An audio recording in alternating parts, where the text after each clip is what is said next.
Hello everyone and welcome to this video. Here I want to explain to you the EFB planning framework. So there is the spreadsheet that you can find all the framework. In the first part you can see the planning structure. So for this planning we will follow the OKRs method. That means objectives and key results. Basically, you need to start defining your core purpose as EFB team, the main objectives that you want to reach during your term, and then you can pass to some key results. Basically, that means how you can measure that you are achieving your objectives, and then you can pass to the projects, tasks, etc. So the main outcome that you need to have is a clear vision of your objectives during this term, and the structure based on your objectives. That means more than the divisions, etc., because you already defined that. It's how looks like the way of your planning of your activities, how your divisions will work, etc. And then the next part is the explanation of the agenda. So you have different blocks in your agenda. The blue sessions are related to the context, understand the organization, also how GFB and AIESEC will work together, and this will be very good for you to understand how you as EFB can work with your MCs and your LCs. Team building could be get to know each other, define some non-negotiable or team rules with your members, the core purpose and objectives. Basically, these sessions are related to define your vision, define your objectives, how will looks like your term in terms of vision. And well, the last part is the key results. Basically define how you will achieve and how you will measure your objectives. Then you have the planning agenda. This is a template, and it's up to you to follow all this agenda exactly, or you can modify some of the sessions, but this is an idea about how it looks like the agenda. We recommend you to don't have an agenda for more of than 3 days. So the ideal is 2 or 3 days for this agenda planning. We are considering the month and also the time availability of your team members. So basically the first day, it's highly recommended to understand the essence of your entity, understand the context, review the AIESEC in your entity situations, and then you can mapping some different ways that you as GFB can work and contribute in your entity. The second day is focused more on core purpose, how you can define your vision, how you can work to define how will looks like your vision and your core purpose as EFB for this year. Then you can pass to the create your objectives. You can have many objectives as you want it, but we highly recommend to have no more than 3 or 4 objectives. And then the key results. Basically, as I mentioned the key results respond to the objectives, so you need to define also the key results, then you can measure the objectives. It's kind of similar than the KPIs, but it's the differences is the KPIs have specifically measures and indicators like percentages, numbers, etc., and the key results are more general, but you can use the KPIs as a reference for the key results. Then in the third day, it's the working times. So you define the projects that you want to work on and following the key results. On that, you need to take in consideration the divisions that you already have, the context, etc. And then you can work directly in the planning once you define your projects and who will be the main responsible of these projects.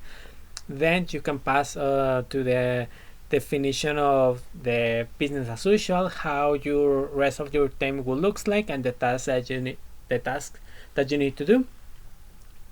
And basically, the last part could be the set of management team routines and accountability systems, how many meetings you will have with all the team, how will be your accountability systems, how you will track your team members or team leaders. And then basically this is the agenda. As I mentioned, it's up to you. You can modify according to your own reality, but this is a basis or a template that you can follow. Then the next part is basically the objectives. There is the instructions. You can each team member has the opportunity to bring or give you some ideas about how the objectives will look like.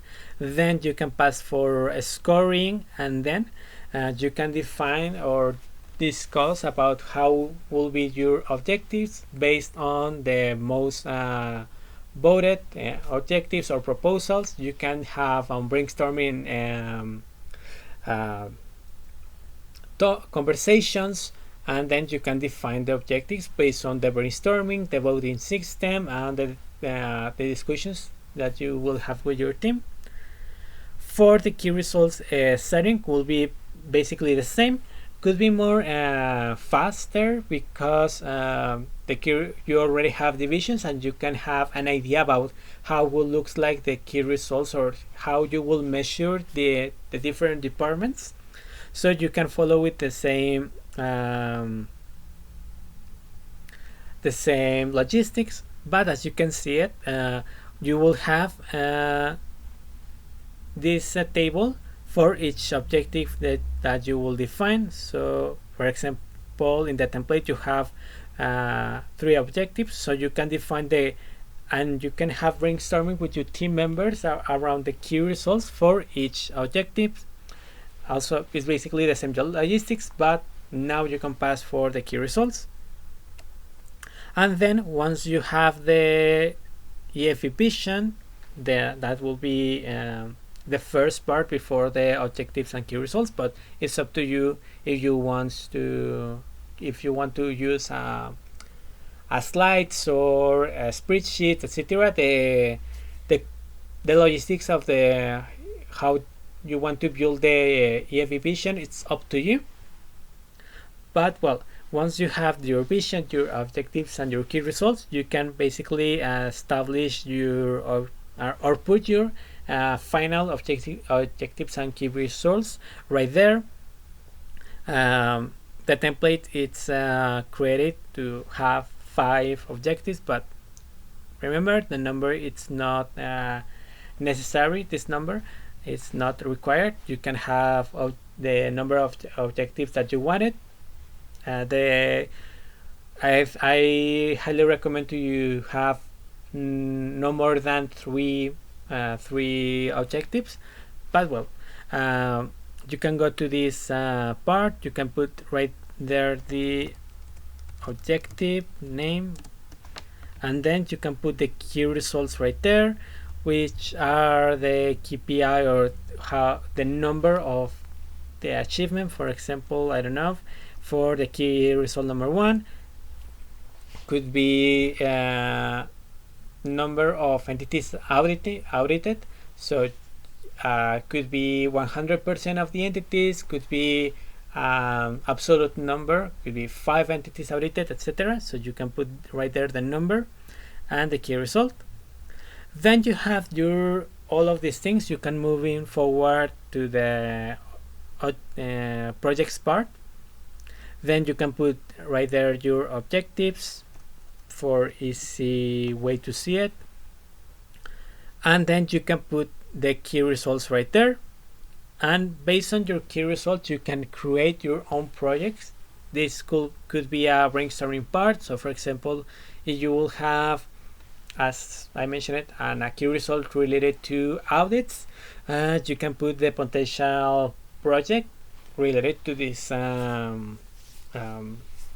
key result. So right there you can put, for example, implementing auditing systems.